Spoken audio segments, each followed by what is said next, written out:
We just finished our last break, and now we have the last session, the opening session for today's exhibitions, or this month's exhibitions. We just had 2 really nice days of symposium presentations, and we have 4 different art projects opening this afternoon. So we've asked the responsible artists and designers to do a little presentation to introduce you to their work before you can take your beer into the exhibition, because that's legal in Mediamatic. And we're in the middle of one of the exhibitions. This is Nika Christoph's work, and I don't know whether you want to do it together, Christoph, or yeah. Oh. It's your turn. And do you have a copy of the book too, maybe? I missed it.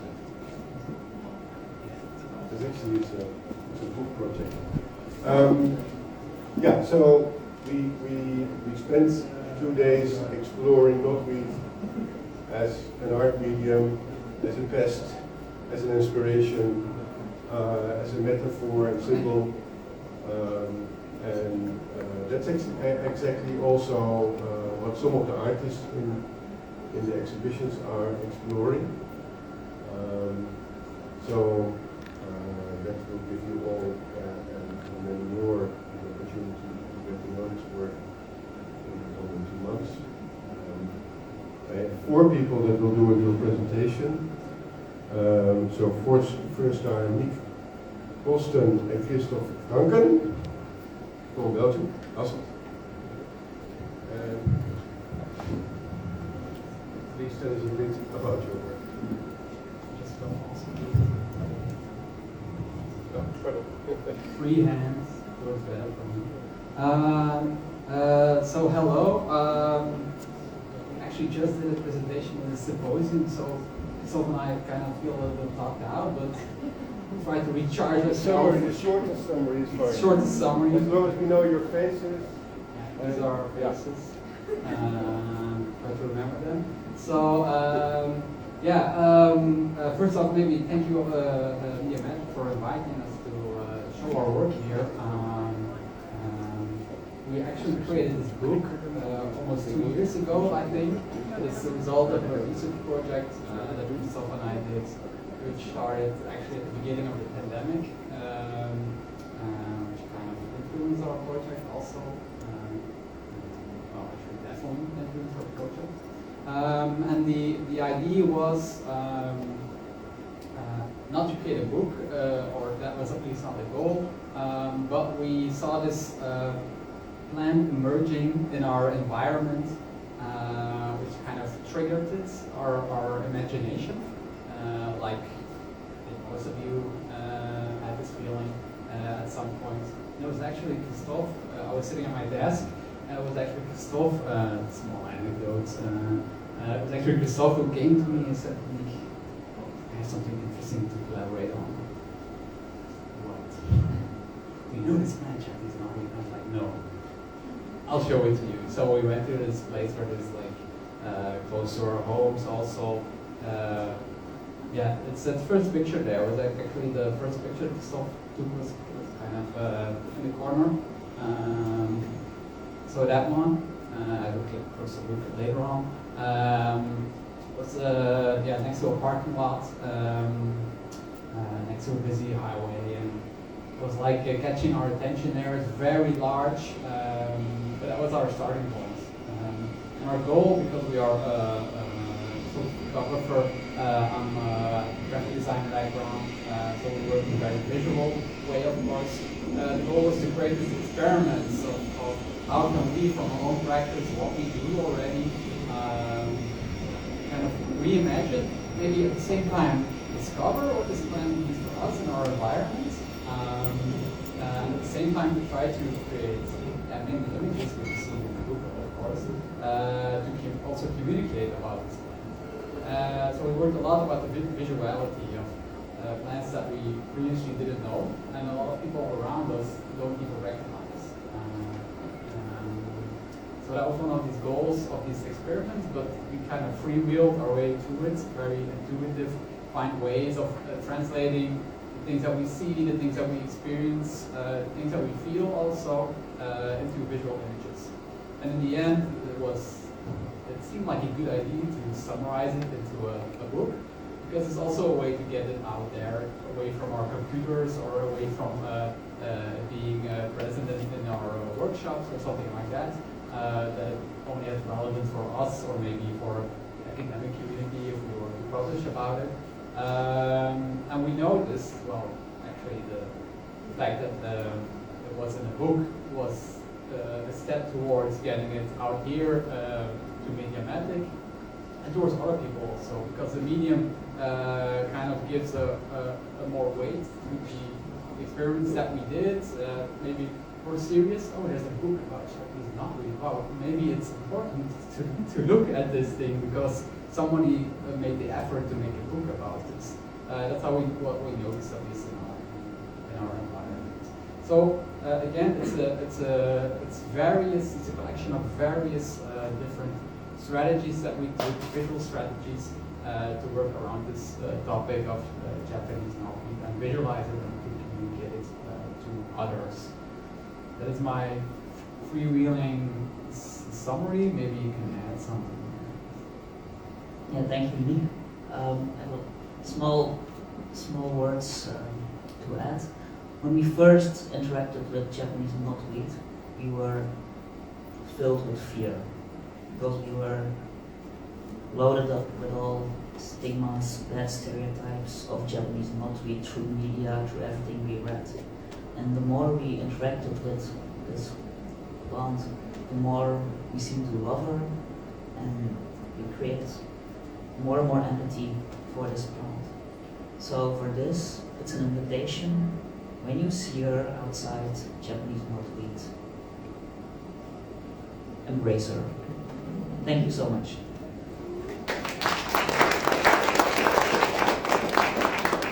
Thank you for this encouragement.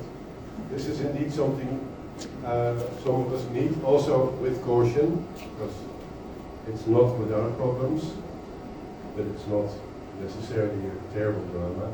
Because for Ala Abu Hassan, he's come from the next artist, he's making a not so visual presentation. It's about language, about the language that we use for the unwanted. A very subtle installation, I think. It's almost easy to overlook. And that's maybe also very fitting because that's exactly how language can have sometimes repressive effects. But next to that, we planted some knotweed. We made a little knotweed garden. You can see it growing there. And when the team was installing that garden, I think I was told 5 times, like, you can't do this. And then someone else came, no, you can't plant knotweed, it's dangerous, it will destroy our building. And it was really quite a funny day, and now it's standing there and it's heavily growing. We'll see how long it will take to destroy the building, but I'm not so worried about it, actually. Can I give the microphone to you? Yes. Can we have the picture? Absolutely. So I have to say also I was a bit afraid of the Japanese knotweed garden or the idea of knotweed garden, but it looks beautiful. So basically, maybe I have to say that my interest in plants and basic plants comes in their, it's not a video, it's a stable word. So it comes in their role throughout history, and I see them, as a door opening to other fields of society, politics, ethnobotany, and of course economy, meaning money, especially in the Japanese knotweed, and because it's a time and money plant, because consuming plant. But if you compare it with other exotic species, because not all exotic species are invasive. For instance, tulip is exotic species. It's not from Europe, it's not from the Netherlands, but still is one of the Dutch national symbols. And this is because tulips have credit value, which means credit economic value, which means they are healthy to the Dutch economy, while Japanese knotweed has a debit value, which means it costs a lot of time and money to get rid of it. So I've been working with the Japanese knotweed for a couple of years, and this is how my work for my table looks like mainly. I collect a lot of information and material about the plant. I'm very much interested in stories, anecdotes, but also in rumors. There are a lot of rumors about Japanese knotweed. And this translates itself in the language which is used to depict the plant, whether verbally but also visually. As you can see in the paper clipping, the plant is called horror plant very often, but sometimes it's also called cancer. It's also called water thief, sign of poverty, and so on. There are a lot of quite racist and offensive terms used to describe that plant. And this is what I show here in Mediamatic. It's part of the exhibition, this language part. So I started with something like 12 words at the beginning, and now we have around 377 words, or 380 terms and words. And I show a section or selection kit here, and it's translated, but mainly I collect words from English, which means that the media I deal with is written in English or presented in English and comes from England or in the Netherlands, but also translated into English.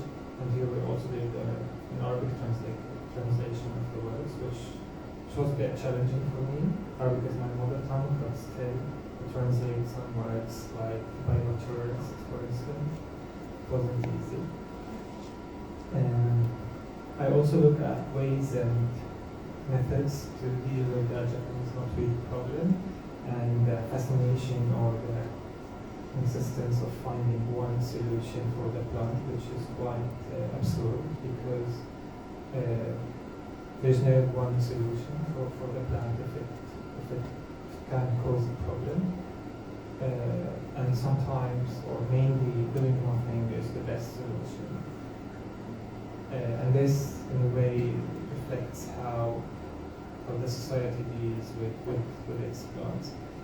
And finally, I've been looking at the plant, at the Japanese knotweed, as a future companion or future green companion, because as we know that the climate is changing, and invasive species, and especially the Japanese knotweed, are showing resilient ways of dealing with these changes, which means they might become the new cream of the local place. That's it. Thanks a lot. Thank you very much. And our last installation is in the restaurant, on the brick wall next to the service counter of the restaurant. You see it on the right hand side when you walk into the restaurant. Who is next on my list? I need to have the right order for the visuals. Virgile Durando graduated last year in Design Academy with a project researching knotweed. It's almost every year that someone is graduating on knotweed on many art schools nowadays. It's really interesting how a new generation of artists is trying to explore and learn and play, and there's always very different projects. You were very much into the material research, and he will conduct workshops in the coming weeks and made a whole demonstration set up in the aquaponics greenhouse behind the main building. So he's Thank you very much. I actually have never done that before, but mine. That way, okay. Well, yeah, so that was my graduation project, the Knotweed Pavilion. It was actually a double graduation project somehow. One was focusing on a research into Japanese knotweed within the Netherlands. It's a plant that actually I learned about the plant 2 years ago during an internship and worked with a transformed version of it. And when I got back actually within the Netherlands to do my graduation, learned a bit about the story of the Japanese knotweed being imported in Europe through the Netherlands. And so I wanted to learn more about the plant, and so I ended up doing a knotweed pavilion that was a mix of all my research, but then pretty much the material that could not be shown in that pavilion was showed inside the book that I called the Japanese Knotweed Fertile Ground for Discussion, because that was actually the thing that I was lacking during my graduation, was discussion. I had pretty much no expert to talk to or no one that would share my vision of not finding positive things about the plant. I was finding mostly people from Wageningen or the government, but it was mostly negative, so it was really hard to do research. Especially not being Dutch actually is also a barrier when you do not master the language to understand laws and all the things that goes with it. And my research also was field research, actually going to different spots and removing knotweed for people in order to understand the economics behind it, understanding how companies actually do it, how also they could do it differently. So making my own tools, my own techniques, my own bags also to transport knotweed, because if you transport fresh knotweed, you need to make sure that it doesn't fall off your bag while you're carrying it on your bicycle. And that ended up having me, for example, here, it's friends of mine, so I set up my knotweed company, as I called it, and some protocols, and then we harvested knotweed, got a lot of material, and then I was like, suddenly, what am I going to do with that? I'm producing material with that fake company, but then I need to use it. So comes the knotweed workshop, where I start to transform the material, inspiring myself from bamboo craftsmanship and woodworking techniques, because some people actually started to compare the knotweed to bamboo, and they thought I was harvesting bamboo, so I was like, well, if they compare it, that might be that there is something to do with it. So I ended up making my own little factory of myself. So yeah, with that blue overall, transforming knotweed, splitting it, cleaning it, and then using it for weaving, marquetry, and many actually other things. And here during my residency in Mediamatic, I've been pretty much focusing on joining techniques, so how to join two stems together, but also on marquetry techniques, because I feel like that's also an interesting way to bring value to a material that is not regarded as a valuable material. So that's some process pictures. That's an example, for example, of what you are able to do. You can obviously do way more than this. That's a splitting also, so I inspired myself from a bamboo divider and just made it so that it would work for Japanese knotweed. And so all of this together made actually my residency here in Mediamatic, produced quite a lot of samples actually within the last few months. I ended up even writing some things with Japanese knotweed, which is definitely a linking with Ali, I think.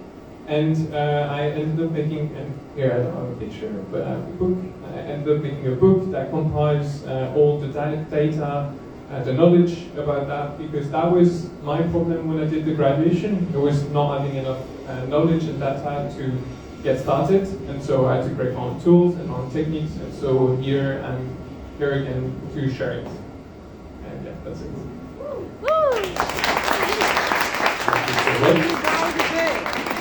And a very different approach again. Yes, Missionary, where are you? Ah, there he is. Also founding a company based on knotweed. this one is about health and return on investment.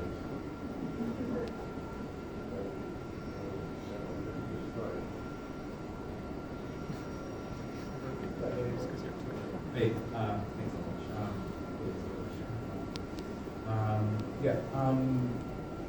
Energy drink as new media between business and project. Well, to quickly introduce about myself, I have a slightly strange education history. So I only have my master's, but I don't have anything else. But now I'm going to start my PhD soon in Japan remotely. Before I started to work on this energy drink project, Japanese Knotweed, I mostly work with researchers from TU Delft in the field of logistics and supply chain. So one of the projects we did was to move, try moving mountain potato by food courier service, or trying to make delivery-free mango delivery service, or even to allow a manual system that allows one person to mobilize the entire 20-foot full-scale container and so on.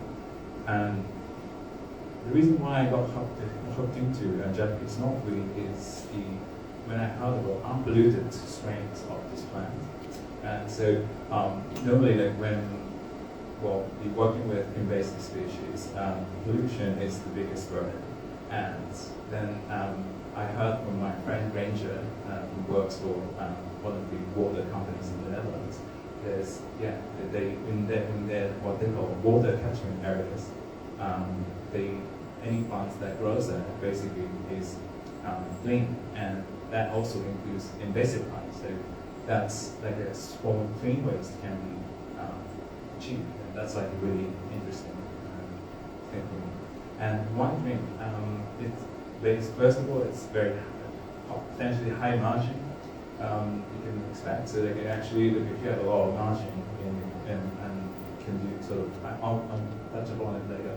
But the other thing is, it's showway, is that the term in Japanese literally means water trade, but it has this like sort of this very specific ephemeral sort of feeling to it, aesthetically. And also the rising popularity of energy drink that I witnessed on the street. Like you see lots of Red Bull cans and stuff like that. And this is one of the examples that's sort of talking about high profit margin. You can do, for example, you can run a charitable drink company, and you can forward your profit to support projects in developing countries. And actually, you probably might have some of them. We might have seen this drink. I actually know the Dutch ambassador of this company, that he actually likes my project. And the other example is like solid drinks, solidarity drinks. It's like it's also originally from Germany, so they basically forward 100% of their profits for refugee support. And this is like more like a local approach. So basically you sell a bottle of some cola, and then you try to forward the profit for community projects.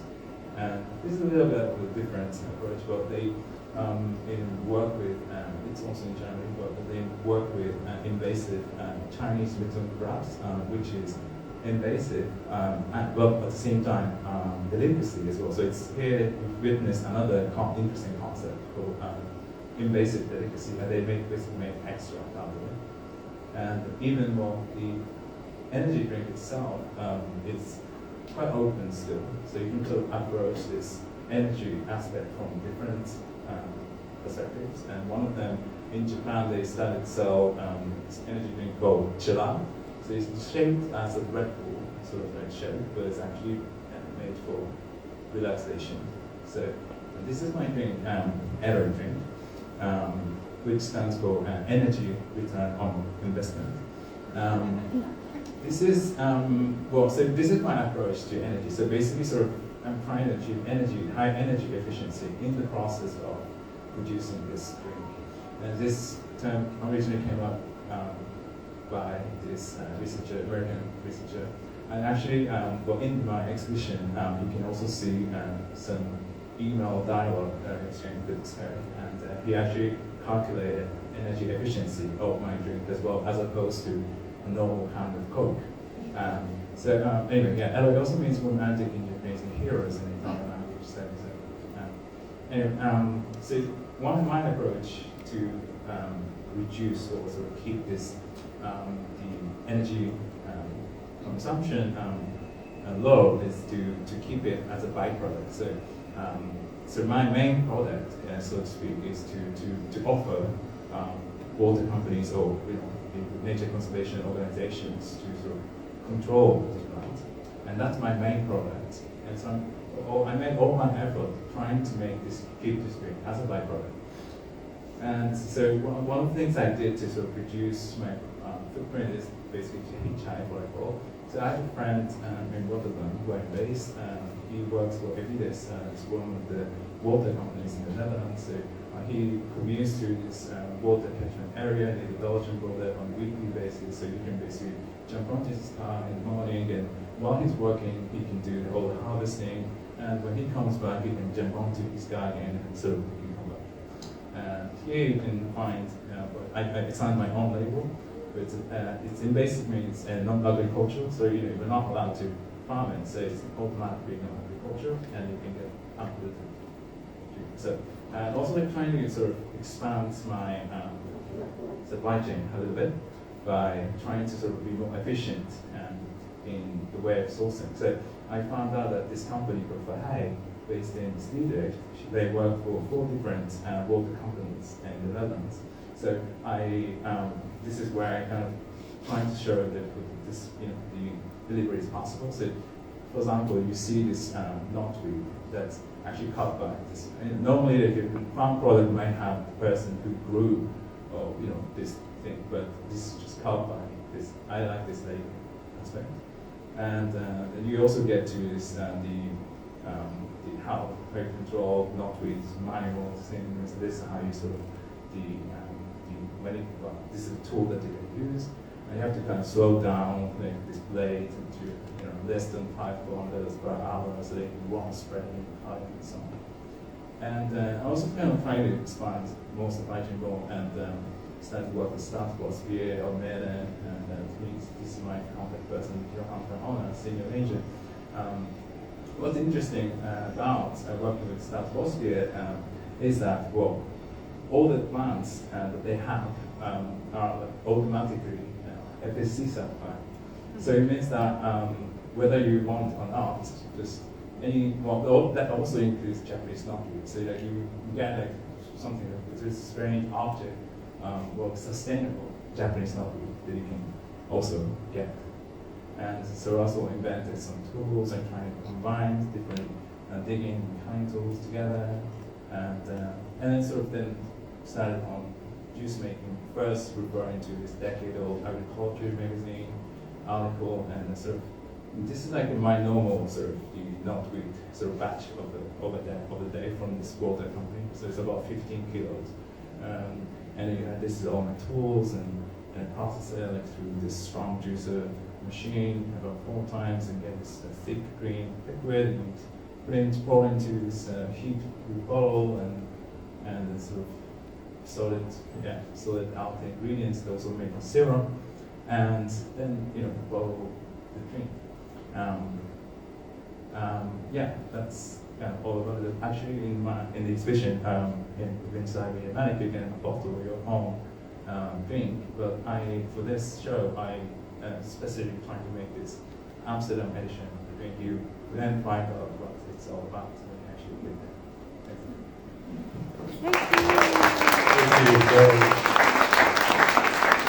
So my installation is actually one where you can enter and become a factory worker to mix your own energy drink and bottle it. You'll find it in the plant room, which is in the belly of the main building behind the restaurant. Another exhibition, there's no one here yet at the moment to present it, is an olfactory exhibition of 6 fragrances inspired on Japanese knotweed and Japanese knotweed extinction practices. It's made by Frank Bloom and his 2 team members, Rachel and Gaetano. You can smell different smells that they composed based on the different ways that humans have to fight knotweed.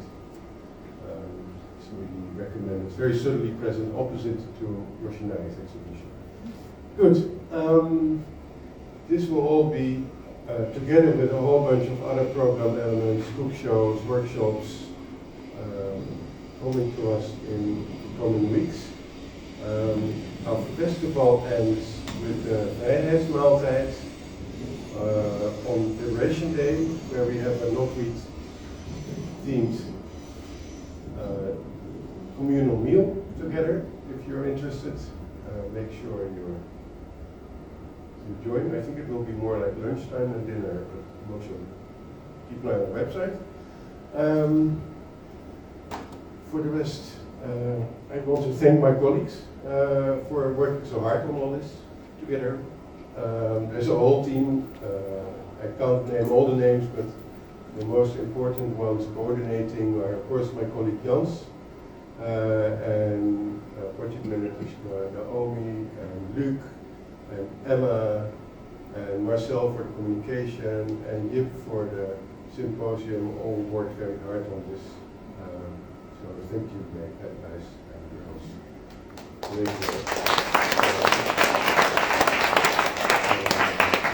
Yeah, I hope you enjoy the shows, and see you later.